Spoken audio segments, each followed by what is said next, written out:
Bismillahirrahmanirrahim. Alhamdulillahirabbil alamin.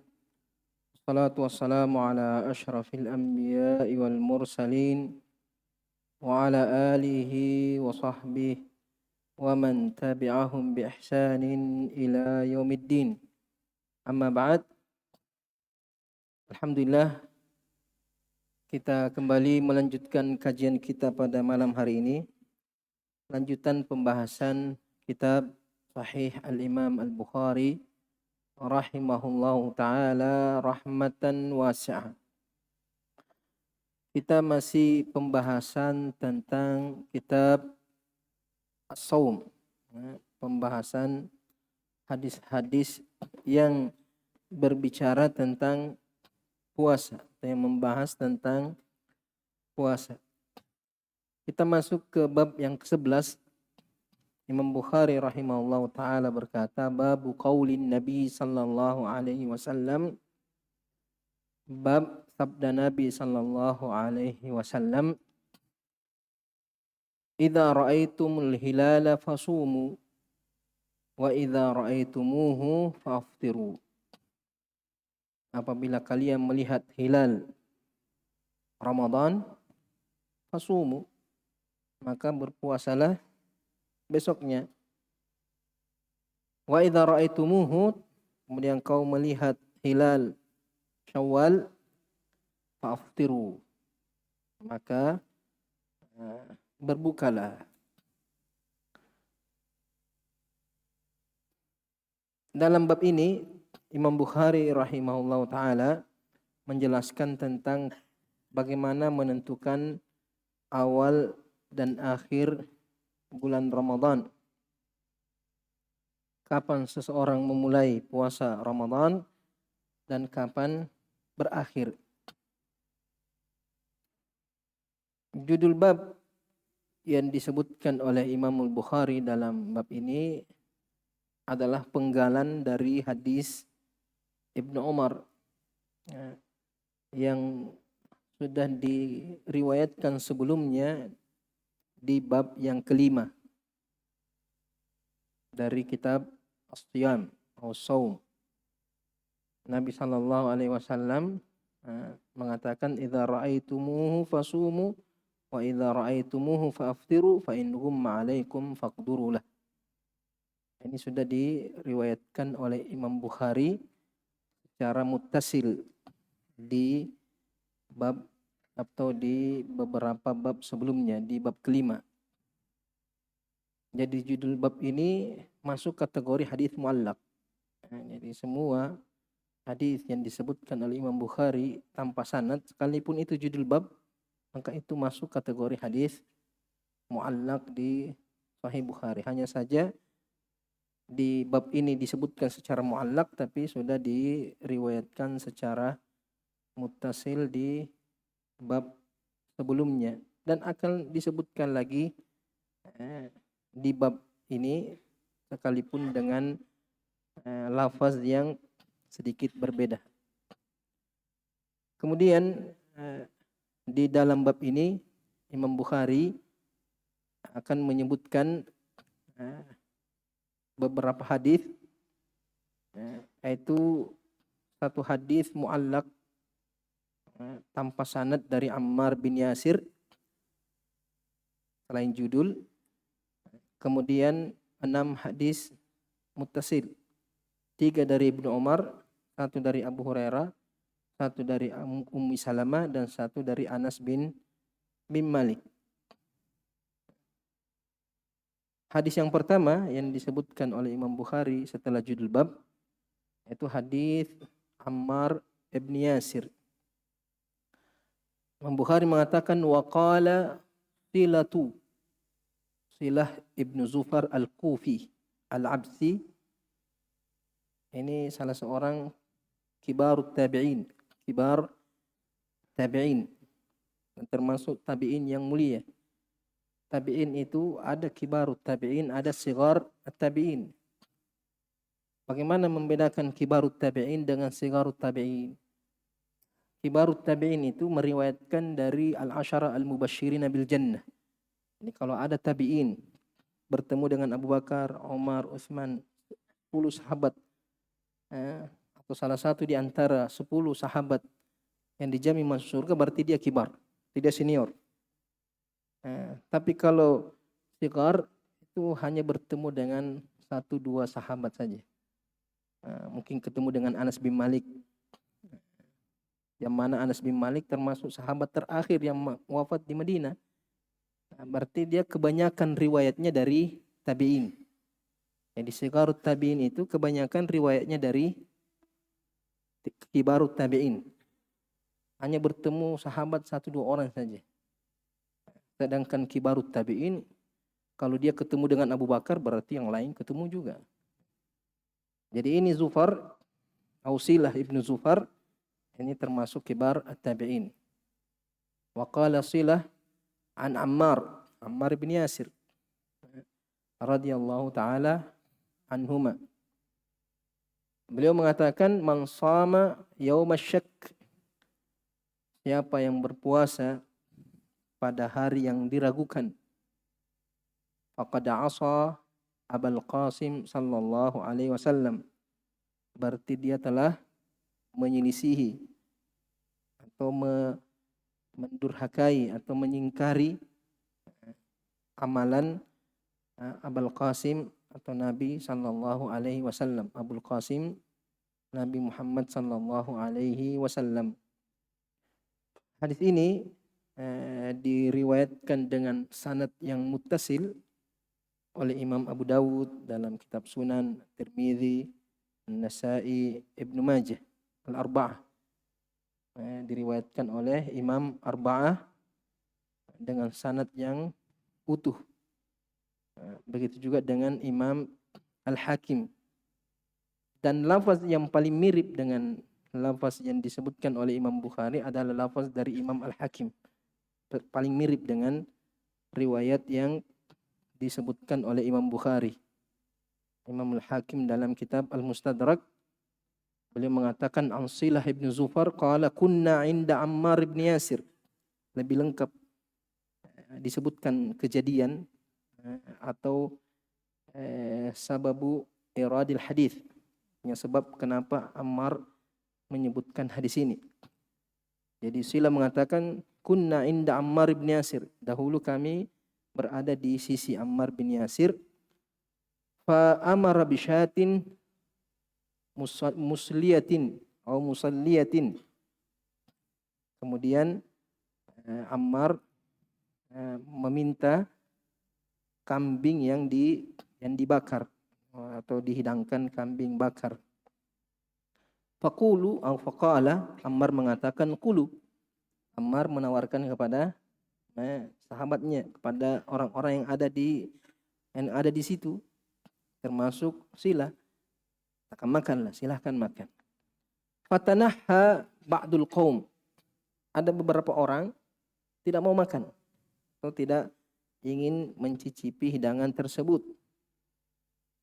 Faqala, yang tidak makan itu mengatakan inni shaim, ya saya sedang berpuasa sehingga tidak ikut makan.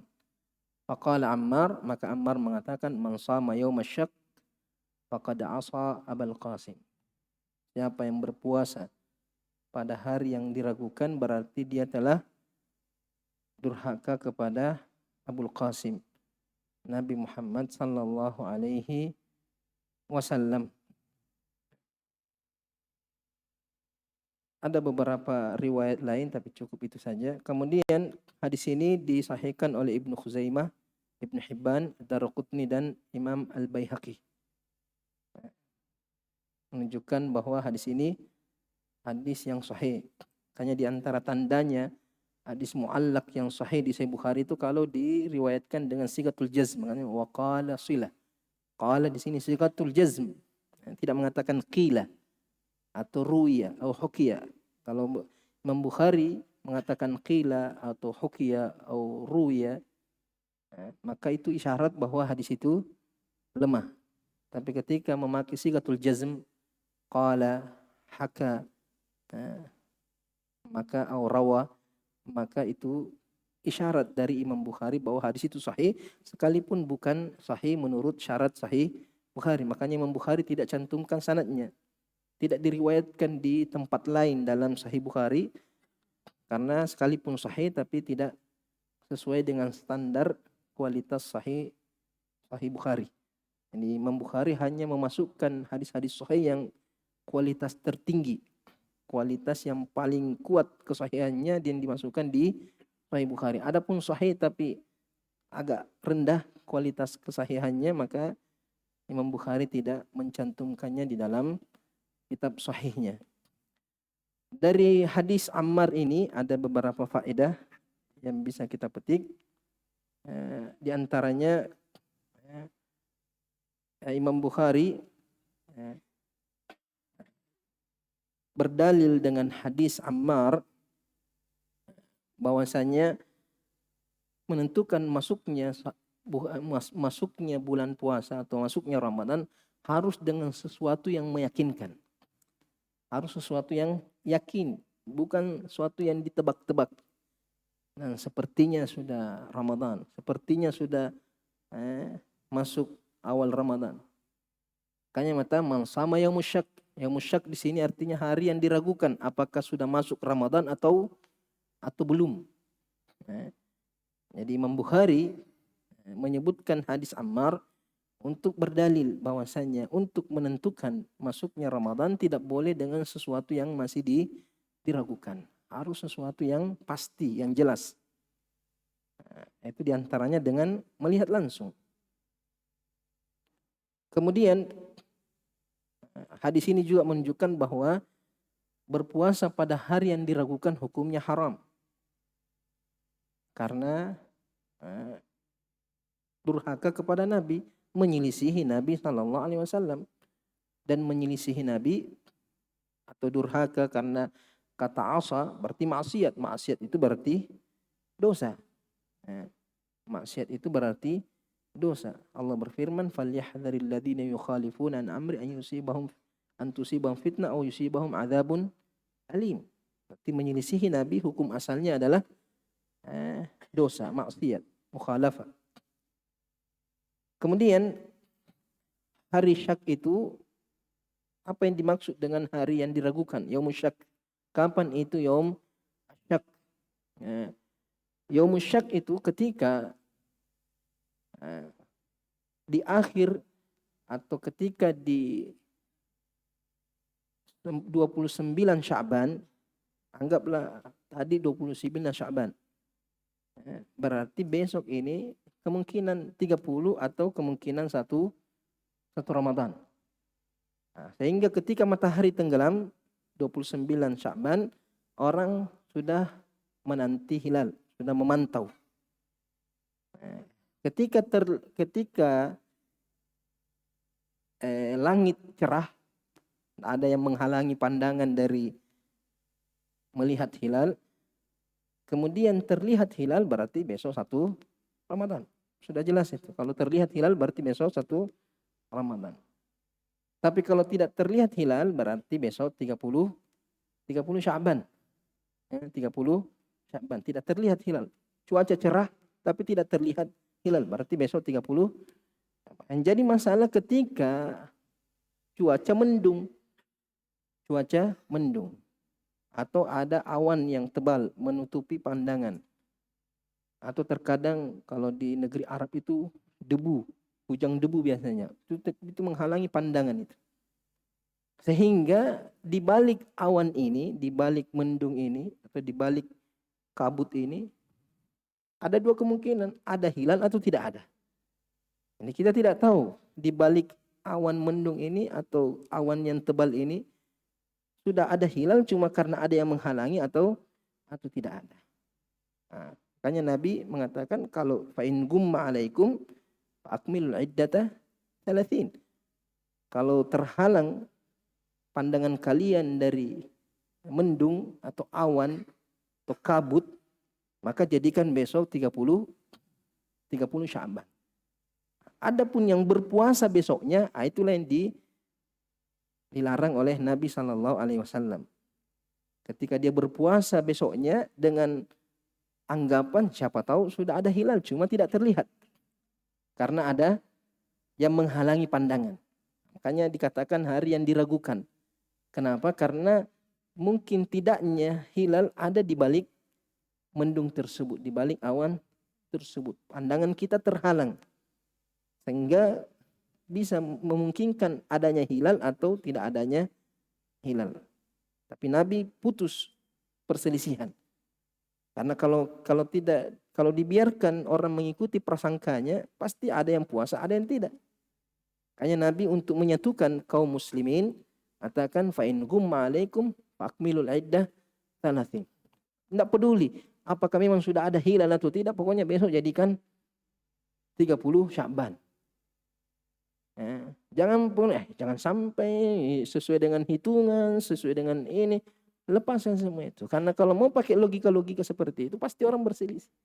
Nah, makanya untuk lebih menegaskan lagi, Ammar mengatakan siapa yang berpuasa pada hari itu, hari yang diragukan ini, berarti dia durhaka. Kenapa? Karena menyelisihi perintah Nabi. Nabi mengatakan jadikan besok 30 Sya'ban. Sedangkan kamu puasa untuk kehati-hatian, jangan sampai itu sudah masuk Ramadan. Makanya itu dikatakan yaumus syak. Kemudian yang kedua, termasuk yaumus syak itu ketika orang menganggap bahwa besok Ramadan tanpa bukti. Tidak ada dalilnya. Artinya keluar pengumuman besok Ramadan. Tapi apa buktinya? Siapa yang hilal? Tidak ada yang hilal. Atau mungkin dia ikut pasang surutnya air. Artinya ketika ada penentuan, artinya kita tidak menginginkan hal itu. Tapi seumpamanya ada penentuan masuknya Ramadan tapi tidak ada buktinya. Atau orang yang mengaku ini diragukan orangnya. Artinya orang yang mengaku melihat hilal itu orang yang tidak diterima persaksiannya. Dia datang ke penguasa. Nah, saya melihat hilal, tapi ternyata ini orang suka bale-bale, sering berdusta, atau tidak diterima persaksiannya oleh pihak pemerintah yang punya hak menetapkan Ramadan. Maka ini juga termasuk hari yang diragukan. Dia puasa mengikuti orang yang bersaksi tersebut, padahal pemerintah tidak mengakui persaksiannya. Jadi ketika pemerintah mengatakan besok masih Sya'ban, tapi dia berpuasa karena mengikuti pendapat orang yang ditolak persaksiannya, maka itu juga termasuk hari yang diragukan. Karena dia ragu, jangan sampai ini orang betul, jangan sampai ini orang lihat betul, atau dia percaya dengan orang tersebut. Jadi ini 3 kemungkinan atau 3 keadaan dianggap hari itu hari syak. Pertama ketika ada mendung, ada yang menghalangi pandangan di hari tenggelamnya matahari, di hari terakhir atau di hari ke-29 Sya'ban, terlihat terhalang pandangan dari melihat hilal, berarti besoknya hari syak. Nabi mengatakan jadikan besok 30, sedangkan dia berpuasa sebagai bentuk kehati-hatian. Kemudian kedua, ketika ada yang menetapkan hilal tapi tanpa bukti atau tidak ada dalil, hanya semaunya saja dia menetapkan hilal, tidak ada tanda-tandanya, tidak ada buktinya, sehingga orang ragu besok Ramadan atau tidak, besok kita puasa atau tidak. Kemudian yang ketiga, ketika seorang bersaksi tapi persaksiannya ditolak oleh pemerintah. Artinya pemerintah mengatakan besok masih Sya'ban, tapi persaksian orang ini membuat besoknya itu diragukan. Jangan sampai orang ini benar bagaimana. Maka ini juga termasuk hari yang diragukan. Kemudian di antara faedah dari hadis ini, Abul Qasim itu kunyah Nabi sallallahu alaihi wasallam. Abul Qasim adalah kunyah Nabi SAW. Sebab Nabi dikunyai Abul Qasim ada 2. Pertama karena nama salah satu anak laki-laki Nabi adalah Al-Qasim. Makanya namai Abul Qasim. Tiga anak laki-lakinya Nabi. Abdullah, Al-Qasim, dengan Ibrahim. Namanya Abdul Qasim karena ada anak laki-lakinya. Kemudian yang kedua, beliau dinamai Al-Qasim atau Abul Qasim, artinya orang yang membagikan. Al-Qasim artinya yang membagi. Jadi Abu itu artinya orang yang. Makanya orang Arab itu, orang pakai kacamata dinamakan Abu Nadhar. Abu Nadhar artinya yang pakai kacamata. Ini kalau banyak orang yang anta ya Abu Taqiyah, kamu yang pakai songkok, Abu Taqiyah artinya yang pakai songkok, atau Abu Imamah, anta ya Abu Imamah. Jadi Abul Qasim artinya Nabi yang memiliki pembagian, artinya yang berhak membagi, sebagaimana dalam hadis Jabir bin Abdullah, Nabi SAW bersabda, "Sammu bismi wala takannau bikunniyati." Bernamalah dengan namaku tapi jangan berkunia dengan kuniaku. Fa inni innama ju'iltu qasiman uqsimu bainakum. Fa innama ju'iltu qasiman, artinya saya dijadikan sebagai pembagi. Ada ulama mengatakan membagikan harta rampasan perang karena Nabi sebagai pemimpin, Nabi yang punya hak untuk membagi harta rampasan perang, atau membagi hidayah kepada umat manusia. Membagi-bagikan hidayah, petunjuk, atau yang menyampaikan hidayah dari Allah Subhanahu wa taala. Jadi innama ju'iltu qasiman uqassimu bainakum au aqsimu bainakum. Kemudian hadis ini secara zahir adalah ucapannya siapa? Ucapannya Ammar. Tapi secara hukum dia adalah marfu dari Nabi sallallahu, atau istilahnya mauquf. Mauquf fi hukmil marfu. Mauquf fi hukmi al-marfu. Di mauquf adalah ucapan tabi'in. Hadis marfu ucapan Nabi. Hadis mauquf ucapan sahabat. Maqtu ucapan tabi'in. Jadi ini ucapannya Ammar. Man sama yaumasyak faqad asa Abul Qasim. Ini ucapannya Ammar, berarti dia secara sanad dia adalah mauquf, tapi hukumnya hukumul marfu. Kenapa? Karena hukum ini disandarkan kepada Nabi sallallahu alaihi wasallam. Artinya siapa yang berpuasa pada hari yang diragukan berarti dia durhaka. Berarti Ammar pernah mendengarkan larangan dari Nabi sallallahu alaihi wasallam, karena Ammar tidak mengatakan bahwa orang yang berpuasa pada hari Syak dia melanggar Nabi, kecuali pernah mendengar Nabi melarang berpuasa pada hari Syak. Sama seperti ucapan Abu Hurairah. Ucapan Abu Hurairah ketika azan dikumandangkan, kemudian melihat seseorang berdiri keluar dari masjid. Jadi sementara azan, dia keluar dari masjid. Maka Abu Hurairah mengatakan, amma hadza faqad asa Abul Qasim. Ini orang sudah azan terus lari keluar tinggalkan masjid, dia durhaka kepada Abul Qasim. Ini sama seperti ucapan Ammar ibn Yasir fi hukmil marfu, mauquf fi hukmi al marfu. Ucapan Abu Hurairah tapi hukumnya adalah hukum marfu dari Nabi sallallahu alaihi wasallam. Kemudian ulama berselisih tentang hukum berpuasa pada hari Syak. Hukum berpuasa pada hari Syak. Apakah hukumnya haram atau makruh atau bagaimana? Ada pendapat ulama mengatakan, bagian pendapat, tapi ini pendapat yang lemah, mengatakan wajib berpuasa pada hari Syak. Sebagian ulama mengatakan wajib karena kemungkinan Ramadan. Tapi ini jelas menyelisihi hadis Ammar ibn Yasir radhiyallahu taala anhuma.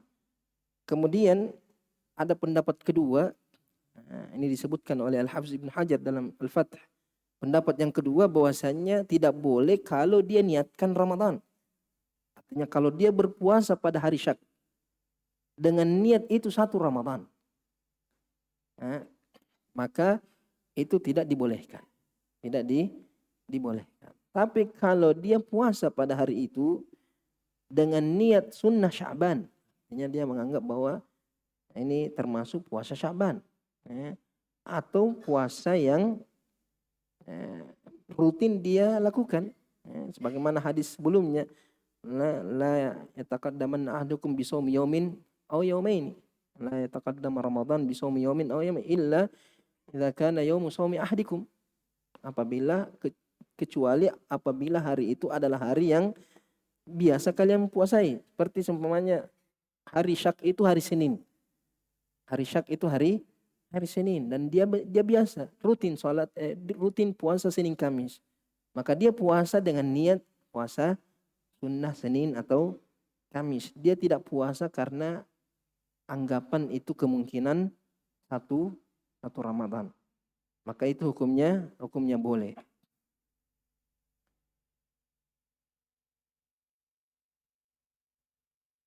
Dan pendapat yang paling kuat adalah pendapat yang ketiga tadi itu, yang mengatakan boleh, yang penting itu puasa yang rutin dia lakukan atau puasa nazarnya. Dia berpuasa nazar, mengatakan saya akan berpuasa tanggal sekian, tanggal Masehi seumpamanya. Ternyata itu bertepatan dengan hari Syak, maka dia boleh berpuasa pada hari itu. Yang tidak dibolehkan kalau sebagai bentuk kehati-hatian itu satu Ramadan atau bukan satu Ramadan.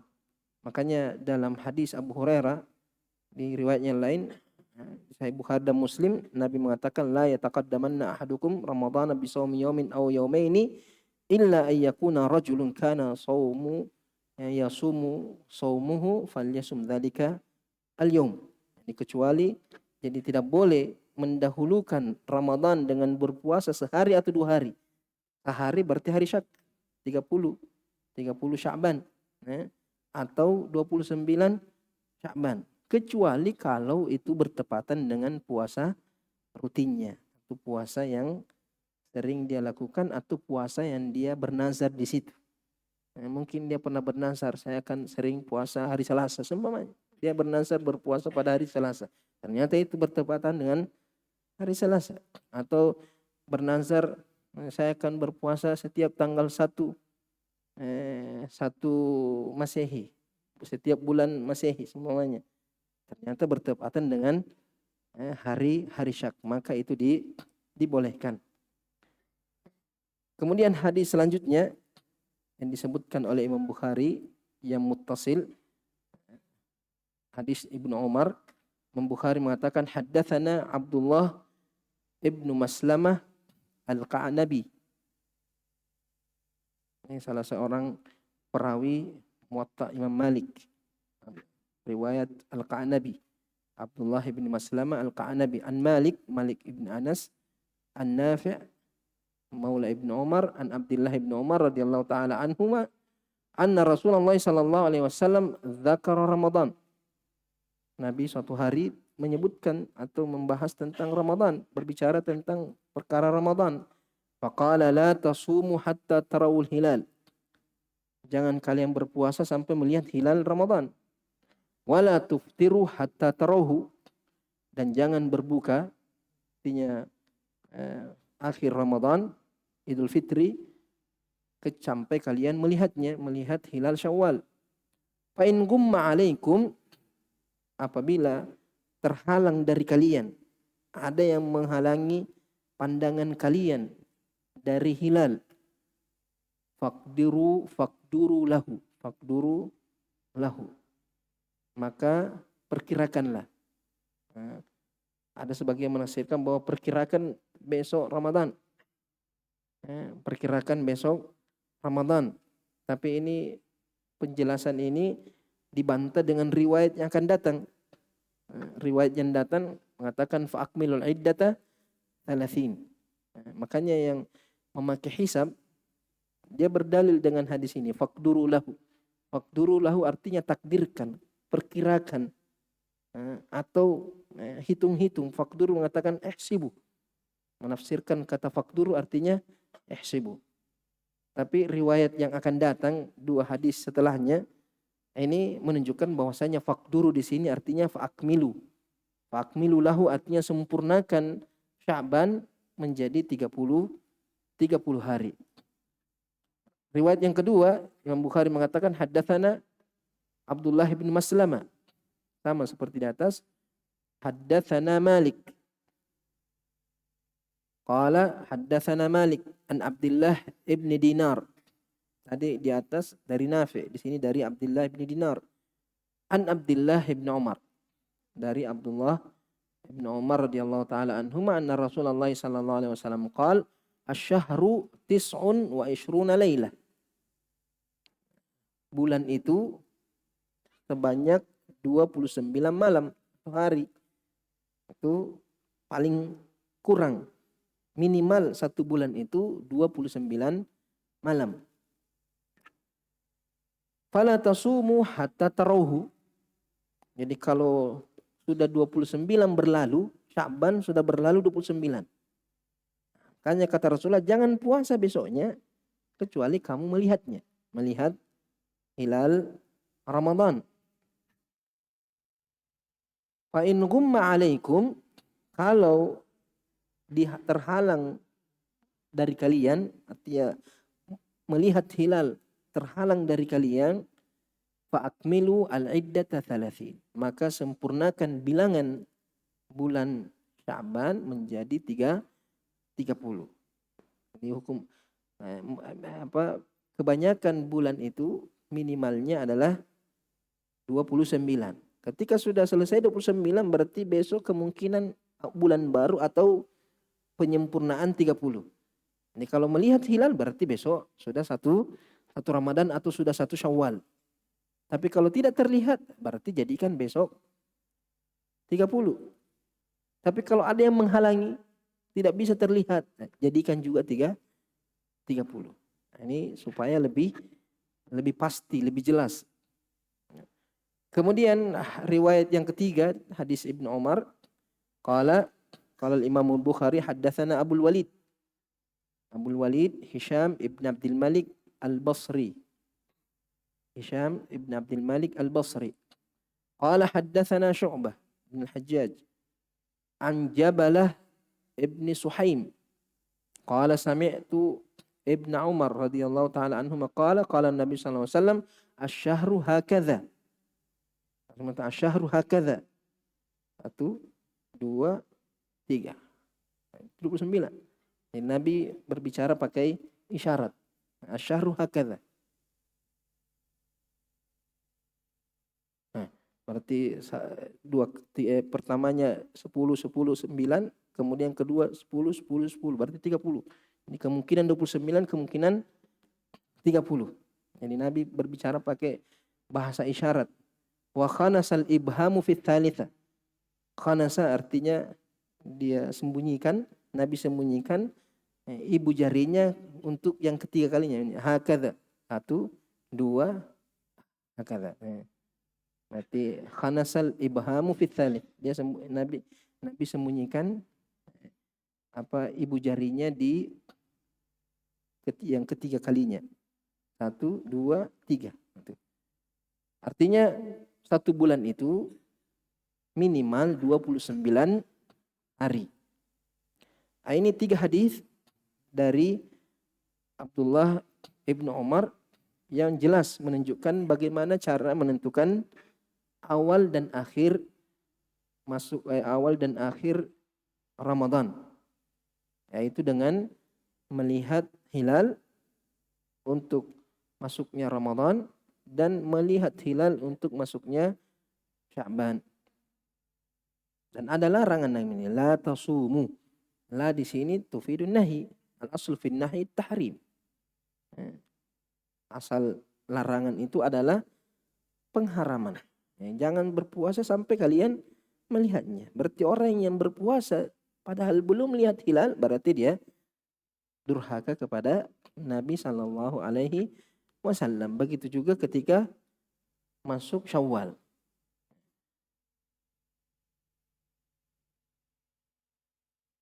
Kemudian di antara faedah dari hadis ini boleh menggunakan bahasa isyarat dalam berbicara. Jadi terkadang seorang itu berbicara dengan bahasa isyarat. Ya. Terkadang anggukan kepala, atau dengan isyarat dengan tangannya. Dan itu orang Arab biasa. Kadang kita tidak biasa. Orang Arab terkadang, apalagi orang Mesir, kalau dia bilang begini, berarti tunggu. Mungkin ada orang Arab lain begini artinya sedikit. Kalau orang Mesir begini artinya tunggu sebentar, tunggu sebentar. Dia tidak bicara, cuma begini saya tangannya. Jadi itu terkadang namanya bahasa isyarat. Makanya Nabi ketika Aisyah radhiyallahu taala anha menyebutkan tentang Sofia, tapi dengan bahasa isyarat. Yang Sofia itu pendek orangnya, tapi dengan bahasa isyarat. Nabi mengatakan, ya Aisyah, ada qaulika hadza law muzijat bima'il bahr lamazajattu. Seandainya ucapanmu ini dimasukkan ke dalam lautan, maka lautan akan berubah menjadi busuk karena ucapan tersebut. Padahal Aisyah tidak berbicara, cuma kasih isyarat saja bahwa dia orangnya pendek. Nah, itu sudah terlarang, artinya menunjukkan bahwasanya bahasa isyarat itu juga terlarang kalau mengandung keburukan. Bahasa isyarat termasuk ucapan, artinya fi hukmil kalam. Yang sampai mengatakan saya tidak bicara, cuma kasih kode saja, sama saja, atau tunjuk begini, maka itu juga termasuk dosa. Jadi kalau terkadang ada orang mencaci tapi tidak bicara, cuma pakai isyarat tangan saja, sudah, itu juga dianggap cacian. Atau dia kasih isyarat untuk membunuh seseorang, berarti dia termasuk menyuruh, sekalipun dia cuma kasih begini saja tangannya. Nah, maka dia dihukum juga karena dia kasih isyarat, dia yang memberikan isyarat untuk dibunuh umpamanya. Jadi intinya apa, bahwa bahasa isyarat itu dipertimbangkan atau dikategorikan ucapan selama itu dipahami, ucapan yang dipahami.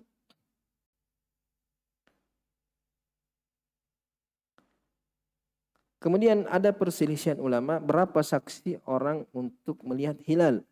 Ya, berapa orang yang harus melihat hilal untuk menetapkan masuknya Ramadan atau berakhirnya Ramadan. Ada dua pendapat ulama yang yang paling kuat dari pendapat-pendapat yang lainnya. Ada pendapat pertama mengatakan cukup satu ketika menetapkan masuknya Ramadan, dan harus dua ketika menetapkan masuknya Syawal. Jadi kalau melihat hilal Ramadan, cukup satu orang yang melihat. Kalau sudah ada satu yang melihat, maka semuanya ikut berpuasa. Tapi kalau Syawal harus dua orang. Dengan dalil hadis Ibnu Umar di Sunan Abi Dawud. Ibnu Umar mengatakan tara'an nasul hilal. Orang-orang sedang memantau untuk melihat hilal. Jadi kalau sudah malam 30 setelah 3 hari ke-29 Sya'ban berlalu, orang sudah memantau tara'a. Tara'a itu artinya melihat-lihat hilal. Fa akhbartu Rasulullah sallallahu alaihi wasallam inni ra'aituhu. Maka saya datang menemui Nabi sallallahu alaihi wasallam, saya beritakan, sampaikan kepada Nabi bahwa saya melihatnya. Fasamahu wa amaran nasa bisyamihi. Maka Nabi SAW berpuasa dan memerintahkan orang-orang untuk berpuasa. Jadi di sini sebagian ulama atau jumhur ulama mengatakan di sini yang melihat cuma Ibnu Umar.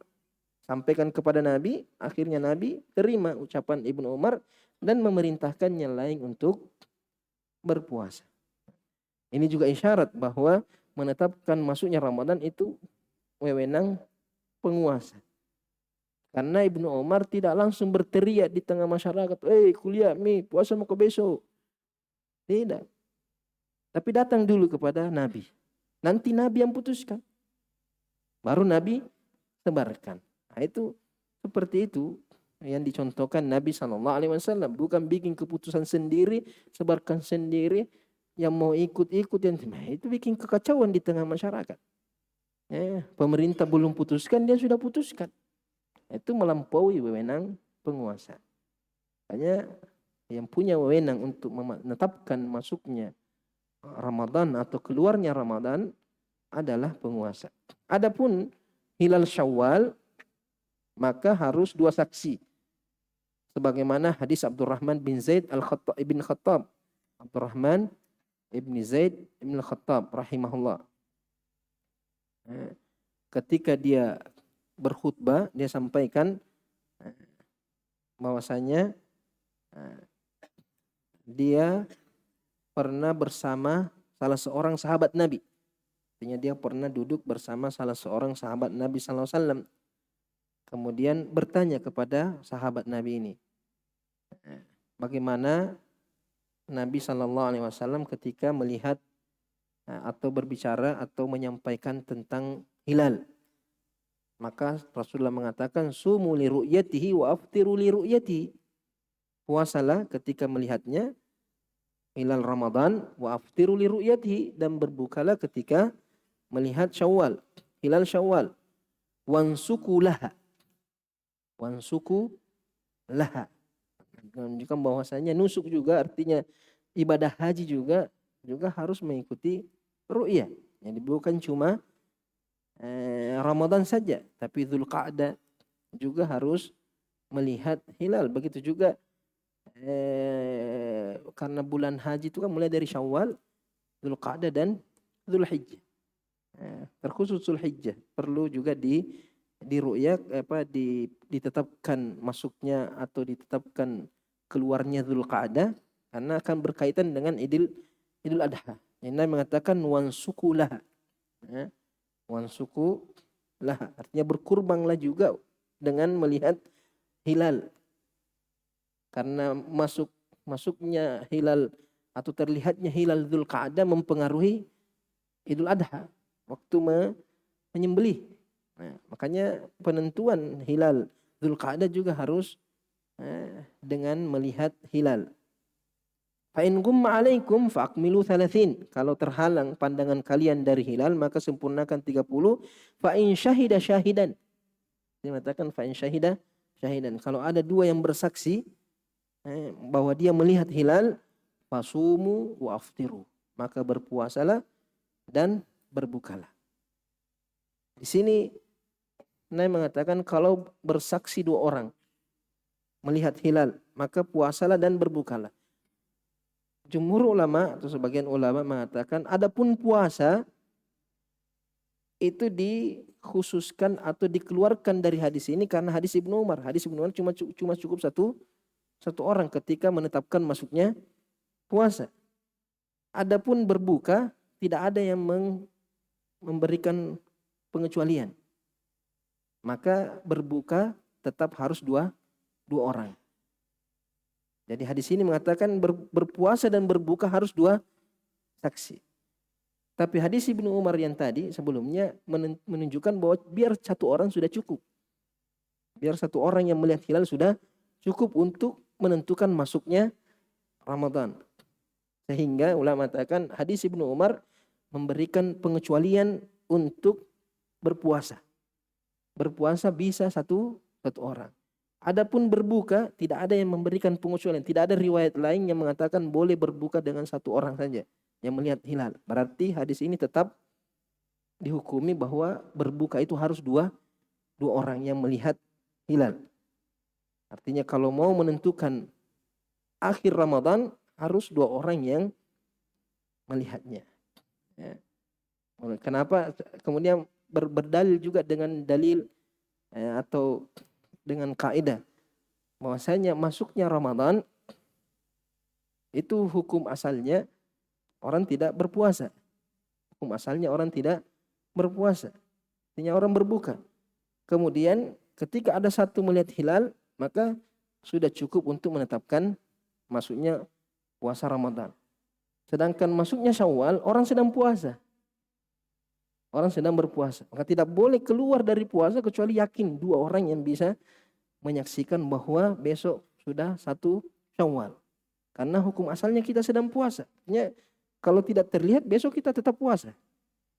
Berarti tidak cukup hanya dengan satu orang yang melihat hilal Syawal, harus dua orang. Sama seperti terbitnya fajar. Ketika orang ragu terbitnya fajar, berarti hukum asalnya dia makan sampai dia yakin masuk waktu fajar. Sampai dia yakin masuk waktu fajar. Makan terus. Pokoknya kalau belum ada bukti bahwa sudah terbit fajar, makan saja. Sampai dapat bukti. Kalau keliru, maka puasanya sah. Ternyata keliru, ternyata sudah dari tadi azan subuh, nah dia masih makan. Baru sadar, puasanya sah. Tapi kalau dia keliru berbuka, artinya dia anggap sudah berbuka orang, sudah dengar beduk, langsung makan. Ternyata orang palu-palu di sebelah. Atau dengar azan, ternyata azan HP. Maka puasanya batal. Karena berbuka harus yakin. Berbuka harus yakin kalau sudah tenggelam matahari. Karena dalam keadaan puasa, berarti harus yakin untuk membatalkan puasanya. Harus dalam keadaan yakin. Adapun untuk masuk puasa cukup satu saja yang melihat hilal, berarti besok kita sudah puasa Ramadan. Tapi kalau untuk keluar dari bulan Ramadan harus dua yang menyaksikan hilal. Itu secara logika, dalil logikanya maksudnya. Jadi kalau masuknya Ramadan cukup satu, sebagaimana hadisnya Ibnu Umar, sedangkan untuk Syawal harus dua. Ini sebagian pendapat. Tapi ada pendapat yang lain mengatakan tidak. Masuk puasa juga harus dua. Sebagaimana keluarnya puasa juga harus dua. Azan dulu baru kita lanjut sedikit.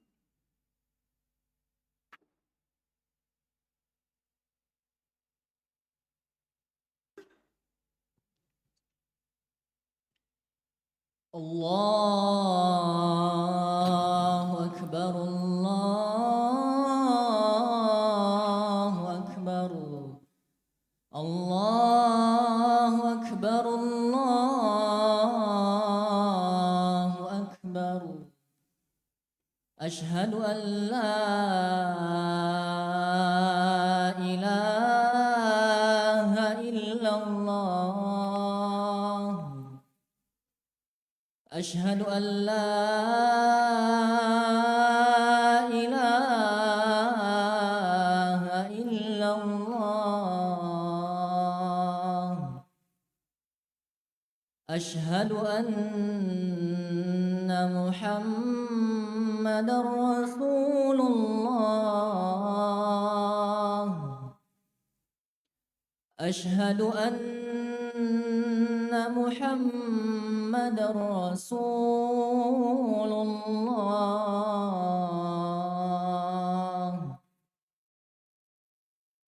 حي على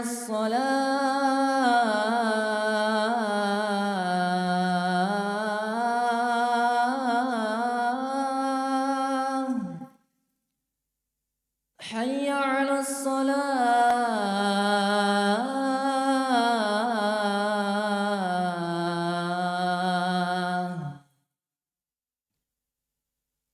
حي على الفلاح.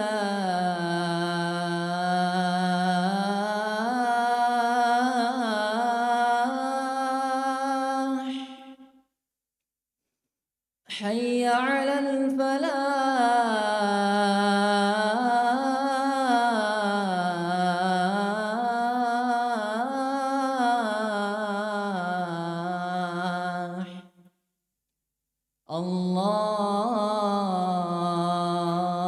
الله أكبر، الله أكبر. لا إله إلا الله.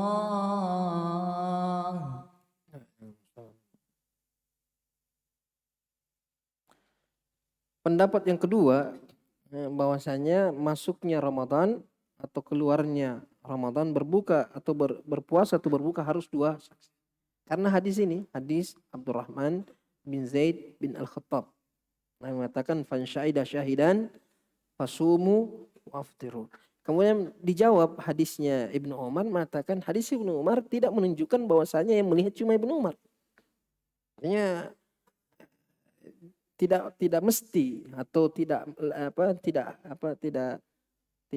bukan sesuatu yang pasti bahwa cuma Ibnu Umar saja yang melihatnya. Karena ada kaidah mengatakan ada mudzikr laisa dzikran lil adam.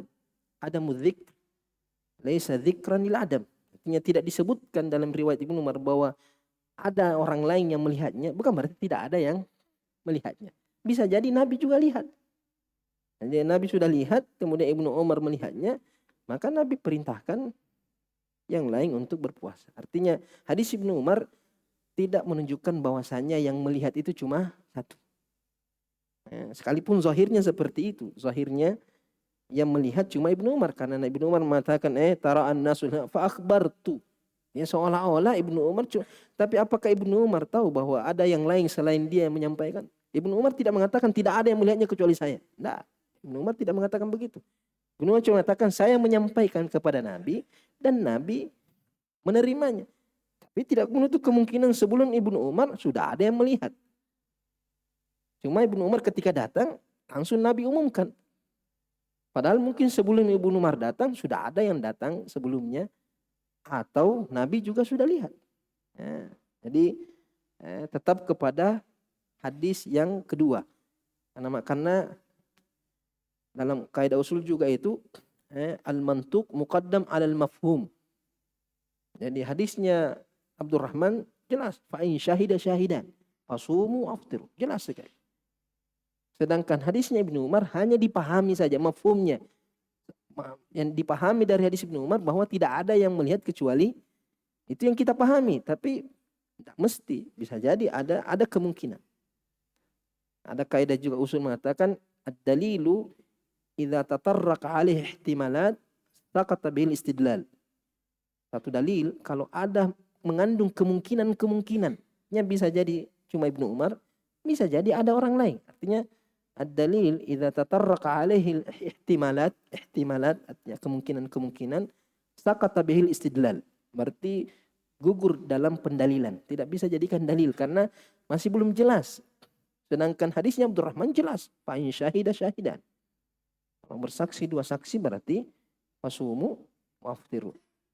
Ini pendapat dikuatkan oleh Syekh Muhammad bin Umar bin Salim Bazmul dalam kitabnya Tarjih. Beliau di situ paparkan dalil yang sangat banyak bahwasanya masuknya Ramadan harus juga dua orang, tidak cukup satu orang, minimal dua, maksudnya minimal 2 orang.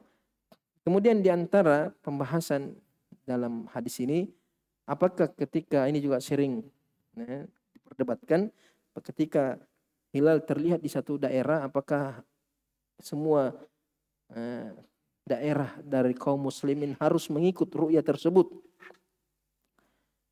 Pendapat pertama bahwasanya harus melihat atau harus mengikut ru'yah global istilahnya. Ru'yah global. Jadi kalau sudah terlihat di Makassar, maka seluruh dunia harus ikut. Karena beberapa hadis Nabi SAW mengatakan as-saumu yauma tasumun wal fitru yauma tuftirun wal adha yauma tudahun. Artinya as-saumu puasa itu ketika orang-orang berpuasa. Jadi kalau sudah ada orang berpuasa berarti yang lain juga harus ikut berpuasa. Begitu juga ketika Idul Fitri. Kalau sudah ada yang melihat hilal Syawal berarti yang lain juga harus ikut merayakannya. Idul Adha, Idul Fitri atau Idul Adha. Itu hadis Abi Hurairah, hadis Aisyah. Nabi mengatakan al-fitru yauma yuftirun nas wal adha yauma yudahhin nas. Katakan alif lamnya di sini listighraqil jins. An-nas kullun nas. Tanpa terkecuali semua manusia. Pokoknya puasa serentak, berbuka juga serentak. Tidak melihat perbedaan tempat. Ini pendapat yang pertama. Pendapat yang kedua mengatakan setiap daerah, setiap wilayah punya ru'yahnya masing-masing. Artinya tidak mesti ketika sudah terlihat hilal di suatu tempat berarti yang di tempat lain juga harus puasa sekalipun belum melihat hilal. Cuma dengan syarat itu tadi matlak tempat terbitnya hilal itu sama. Karena orang-orang yang paham dengan ilmu ini tahu posisi tempat munculnya hilal itu ada tempat-tempat tertentunya, tidak sembarang tempat dia muncul. Jadi kalau tempat terbitnya hilal satu sama, sekalipun negaranya beda, tapi tempat muncul hilalnya sama. Berarti ketika sudah terlihat di satu tempat, di satu wilayah, maka di wilayah lain juga harus. Seumpamanya di satu Indonesia ini satu matlaknya semua. Jadi kalau terlihat di ujung Indonesia, maka yang di ujung sana yang tidak terlihat harus ikut. Karena apa? Satu matlak, satu tempat terbit hilalnya. Nah, tapi kalau berbeda tempat munculnya hilal, maka memungkinkan adanya perbedaan masuk atau keluarnya Ramadan. Nah, ini terjadi di masa Ibn Abbas ketika Quraib diutus oleh Ummul Fadl bintil Harith ke negeri Syam, di mana saat itu menjadi pusat negara Islam. Ketika dia ke negeri Syam, ternyata hilal itu terlihat lebih dahulu daripada di Madinah. Makanya ketika dia kembali dari negeri Syam, kembali ke Madinah, Ibn Abbas bertanya, kapan engkau melihat hilal? Ketika kamu di sana, kapan melihat hilal? Katakan ra'ina lailatul Jum'ah. Malam Jumat kami sudah lihat hilal. Sedangkan Ibn Abbas mengatakan nahnu ra'inahu lailatul Sabt. Kami melihat hilal malam Sabtu. Berarti lebih dahulu berpuasa di negeri Syam daripada di Madinah. Makanya Ibn Abbas mengatakan kami masih puasa. Sedangkan Quraib sudah selesai puasanya. Quraib mengatakan tidak cukupkah dengan ru'yanya Muawiyah. Muawiyah di negeri Syam. Jadi kenapa tidak ikut ru'yanya Muawiyah? Kata Ibn Abbas, la hakadha amarana Nabi sallallahu alaihi wasallam. Ini yang diperintahkan oleh Nabi sallallahu alaihi wasallam. Artinya masing-masing tempat berpuasa sesuai dengan ru'yahnya. Tidak wajib mengikut kepada ru'yah yang ada di negeri yang lain. Kemudian hadis selanjutnya, hadis yang keempat dari Abu Hurairah.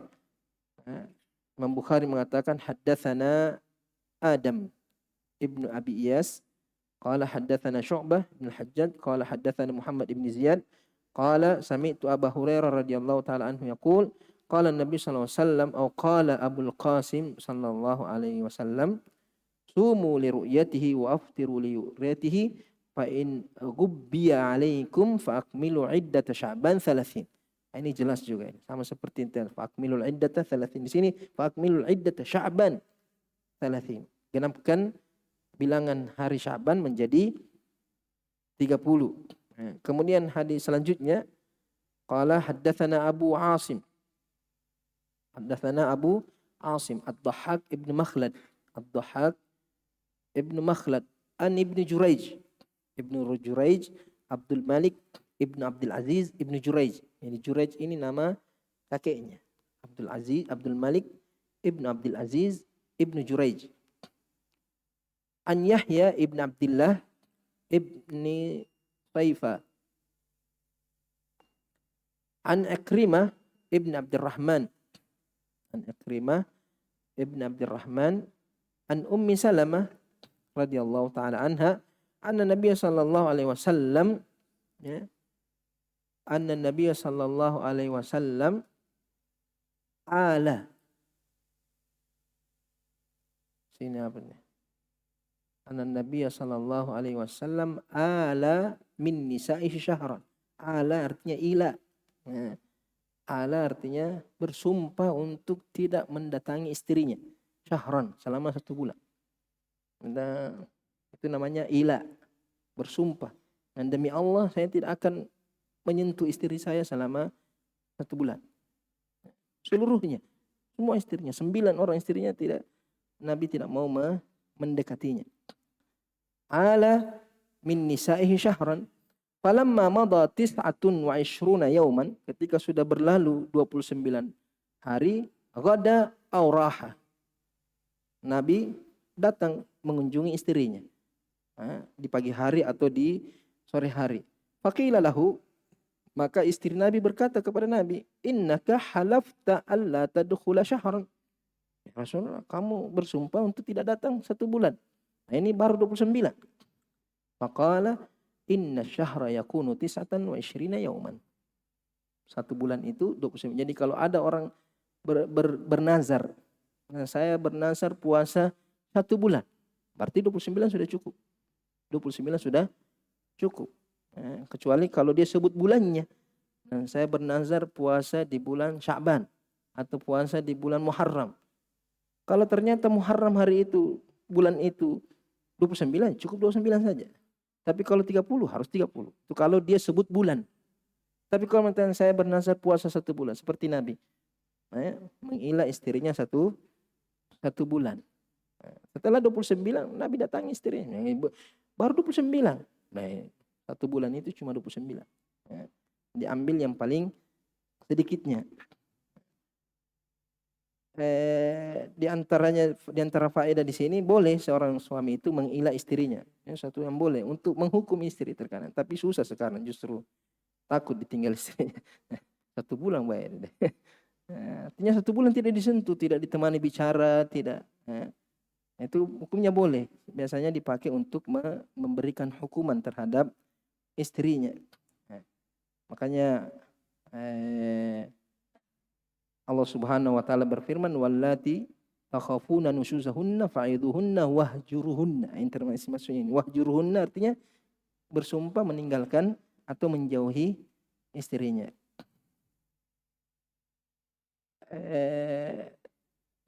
Ketika di sini Nabi mengucapkan 1 bulan, berarti 1 bulan. Tapi kalau dia tidak mengucapkan bulan, artinya saya bersumpah tidak mendekati istri saya tanpa menyebutkan waktunya, maka dia cuma boleh mengilah istrinya selama 4 bulan saja. Kalau saya bersumpah tidak mendatangi istri saya, tidak ada batas waktunya, maka ketika berlalu 4 bulan, sudah 4 bulan belum dia dekat istrinya, belum dia ada jenguk istrinya, maka dia dipanggil sama hakim. Kau mau ceraikan atau bagaimana? Jadi kalau ternyata saya tidak mau, masih belum mau, maka dia harus menceraikannya. Atau dia mendatangi istrinya. Yang tidak boleh lebih dari 4 bulan. Kalau sudah lebih dari 4 bulan, maka hakim boleh menetapkan cerai. Karena akan menzalimi seorang wanita 4 bulan, tidak diapa-apain, tidak dikasih nafkah juga, tidak apa. Itu menzalimi namanya. Makanya Allah Subhanahu wa taala berfirman, lilladzina yuluna min nisaihim tarabbusu 4 ashhur. Jadi orang yang mengilah istrinya hanya bisa sampai 4 bulan. Fa in fa'u fa innallaha ghafurur rahim. Kalau dia kembali kepada istrinya, Allah memaafkan. Wa in azamut talaq fa innallaha samiun alim. Jadi kalau dia mengucapkan ilah tapi dengan niat talak, maka dia jatuh talak. Kemudian di antaranya juga disebutkan sebab kenapa Nabi mengilah istrinya. Kenapa Nabi bersumpah tidak mendatangi istrinya? Ada sebutkan 2 sebab. Itu karena Nabi dituruni surah At-Tahrim. Surah At-Tahrim adalah surah yang menegur Nabi SAW karena mengharamkan sesuatu pada dirinya. Ada riwayat mengharamkan minum madu dari Zainab. Nah, Aisyah cemburu karena Nabi selalu singgah di rumahnya Zainab, sekalipun bukan waktunya Zainab, Nabi selalu singgah di situ minum madu. Aisyah cemburu, kenapa singgah terus di situ Nabi? Akhirnya Aisyah bersama Hafsah sepakat, kalau Nabi masuk ke rumahmu, tutup mulutmu. Tutup mulutmu. Akhirnya Nabi tanya, kenapa tutup mulut? Inni ajidu minka riha maghfir. Kayaknya ada bau-bau tidak bagus di mulutmu. Dan saya tadi minum madu di rumahnya Zainab. Itu. Akhirnya Nabi mengatakan, wallahi la ashrabu al-asal abadan. Dia bersumpah tidak minum lagi madu. Akhirnya turun itu, lima tuharrimu ma ahallallahu lak. Ada juga riwayat mengatakan Nabi bersumpah tidak mendatangi budaknya. Karena Nabi sering mendatangi budaknya. Karena budak itu tidak ada pembagian harinya. Budak tidak ada pembagian harinya. Kapan-kapan Nabi mau datang. Beda dengan istri. Istri harus ada jatah waktunya. Makanya Nabi pernah mengharamkan untuk mendatangi budaknya. Turun itu ayat. Ada juga riwayat disebutkan di Sahih Bukhari dari Ibnu Abbas bahwasanya Nabi menghina istrinya karena istrinya meminta uang nafkah lebih, minta nafkahnya dinaikkan. Jadi kalau ada istri minta nafkahnya dinaikkan, ya sabar saja. Nabi saja dituntut sama istrinya untuk menaikkan nafkahnya. Makanya Nabi mengilah. Hadisnya panjang jadi tidak perlu kita sebut. Hadisnya di Sahih Bukhari. Ketika Ibn Abbas bertanya tentang itu, fa in tatuba faqad sagat qulubukuma. Ibn Abbas bertanya, siapa dua istri Nabi itu? Umar bin Khattab mengatakan, saya tidak tahu, itu Hafsah sama Aisyah itu yang dimaksud, dua orang itu. Kemudian ceritakan kejadian yang terjadi. Kemudian di sini juga menunjukkan bahwa Nabi manusia biasa. Ini agdabu kama yagdabun nas. Saya marah sama seperti manusia marah. Innama ana basyarum mithlukum yuha ilayya. Kemudian perselisihan rumah tangga itu satu yang wajar. Artinya jangan bermimpi menikah semua setiap hari berbunga-bunga indah, tidak ada. Kadang piring terbang, kadang panci bunyi, itu biasa itu. Ali bin Abi Thalib pernah tidur di masjid gara-gara berkelahi dengan Fatimah. Kan putri Nabi berkelahi dengan artinya Hafsah. Ali bin Abi Thalib pergi tidur di masjid, tidak mau tidur di rumahnya. Karena masalah. Jadi orang-orang saleh ya tetap ada. Dan disitulah terkadang makanya terkadang termasuk penyebab diangkatnya derajat seseorang itu ya ketika dapat istri yang ya begitu sedikit bikin emosi sedikit. Kemudian dia sabar ya. Itu termasuk mengangkat derajatnya ketika dia mampu bersabar. Jadi biasa itu. Jadi nikmati saja. Kemudian hadis selanjutnya Imam Bukhari rahimahullah taala berkata, hadis Anas bin Malik, haddatsana Abdul Aziz ibn Abdullah qala haddatsana Sulaiman ibn Bilal an Humaid ibn Abi Humaid an Anas radhiyallahu anhu qala ala Rasulullah sallallahu alaihi wasallam min nisa'i. Nanti sama seperti hadis Ummu Salamah. Wa kanat tinfakkat rijluhu. Ya, Nabi sedang sakit kakinya. Sedang letih kakinya. Faqama fi masyrubatin tis'an wa ishrina lailah. Nabi menyendiri di salah satu sisi tepi rumahnya. Tidak mau keluar dari situ, bikin ada kamar di situ, Nabi tidak mau keluar ketemu dengan istrinya. Faqama fi masyrubatin. Masyrubah itu biasanya kalau kita itu lego-legonya, teras-terasnya atau salah satu tepi dari rumah Nabi sallallahu alaihi wasallam. Tis'an wa ishrina lailah. 29 malam, tsumma nazal. Kemudian Nabi keluar. Faqalu ya Rasulullah, alaita syahran. Ya Rasulullah, kamu bersumpah 1 bulan. Qala inna syahra yakunu tis'an wa ishrin. Nah, mengatakan bulan itu terkadang 29. Nah, ini hadis-hadis yang disebutkan oleh Imam Bukhari dalam bab ini. Insyaallah nanti kita lanjut bab ke-12, babu syahrani aidin la yanqusan. Ada pertanyaan di sini, mana yang afdal? Mendoakan hidayah bagi Yahudi atau mendoakan laknat? Kalau secara umum laknat lebih dahulukan. Nabi pernah melaknat beberapa kaum yang membunuh para qurra ketika Nabi mengutus beberapa qurra untuk berdakwah, tapi ternyata sampai di sana dibunuh. Akhirnya Nabi kunut 1 bulan mendoakan laknat bagi mereka. Adapun person sebaiknya dimintakan hidayah. Kalau orang tertentu, kita lebih baik mendoakan dia mendapat hidayah daripada mendoakan dia di laknat. Tapi kalau satu kaum, apalagi yang sudah melampaui batas kezalimannya, itu maka boleh didoakan. La yuhibbullahu al-jahra bisu'i minal qawli illa man zulim. Boleh ke berniat puasa di awal Ramadan. langsung niat 30 hari. Nanti ada pembahasannya kayaknya ini. Meniatkan 1 kali puasa. Dan berniat puasa 30, jangan sampai 29 sih bagaimana. Atau niatkan 1 bulan. Pendapat yang kuat tidak boleh.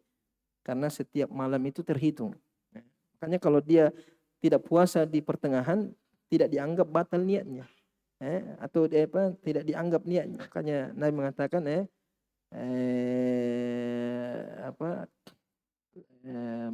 la siyama liman lam yabit an-niyah.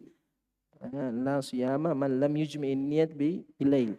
Tidak sah puasanya orang yang tidak meniatkan puasa di malam harinya. Berarti setiap malam harus diniatkan puasa untuk besok harinya. Tidak cukup dengan meniatkan 1 bulan kemudian tidak berniat lagi di setiap malamnya. Subhanakallahumma bihamdik asyhadu an la ilaha illa anta astaghfiruka wa atubu ilaik. Wassalamualaikum warahmatullahi wabarakatuh.